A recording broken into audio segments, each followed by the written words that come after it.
Hey everyone, welcome back to Corporate Decoder.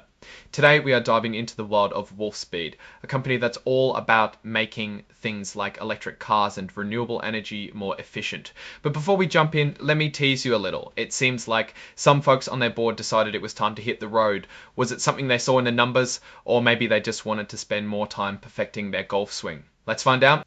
So we're looking at a report that was filed because two members of Wolfspeed's board of directors, Thomas Seifer and George Woody Young III, decided to resign. They both stepped down on the same day, April 3, 2025. Now, whenever you see people leaving a company's board, it always makes you wonder what's going on behind the scenes. This particular report, called an 8K, is something companies have to file when big things happen, like directors leaving. It's basically a quick update to keep investors in the loop. Now, this filing doesn't say exactly why these directors resigned, but it does tell us that they did. It's up to us to try to figure out what it might mean. The report was signed by Melissa Garrett, Senior Vice President and General Counsel of Wolfspeed, so it is an official communication from the company. Now, what could be the reasons behind these resignations? It's really hard to say for sure without more information. Here are some possibilities. Sometimes board members disagree with the company's strategy. Maybe they didn't like the direction Wolfspeed was heading or had different ideas about how to get there. Other times it could be related to performance. If the company hasn't been doing as well as expected, some board members might feel it's time for a change. It could also be something personal. Serving on a board takes up a lot of time and energy. Maybe these directors had other commitments or simply wanted to retire. And sometimes there could be behind-the-scenes disagreements about how the company is run, leading to a shake-up. Let's take a step back and look at Wolfspeed as a company to give these resignations more context. Wolfspeed is known for making silicon carbide materials, which are used in a lot of things from electric vehicles to renewable energy systems.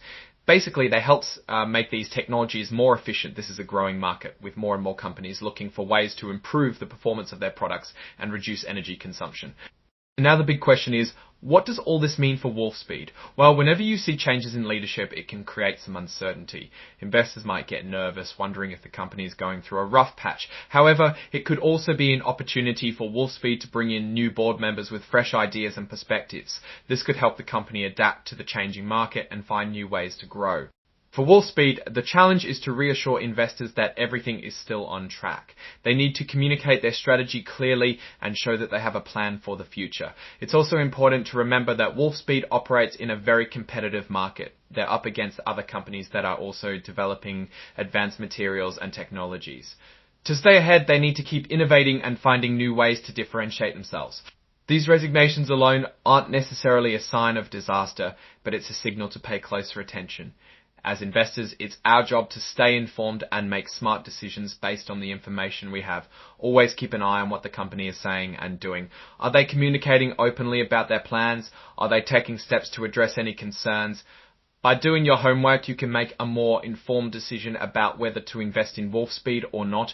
All in all, this report is a reminder that things change, even at the highest levels of a company. It's a good idea to dig a bit deeper, stay informed, and consider these events in the context of the company's overall strategy and performance.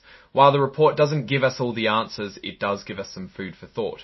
It's a reminder that investing is not just about looking at the numbers, but also about understanding the people and the decisions that shape a company's future.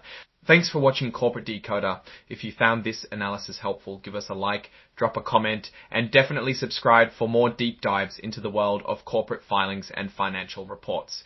Until next time.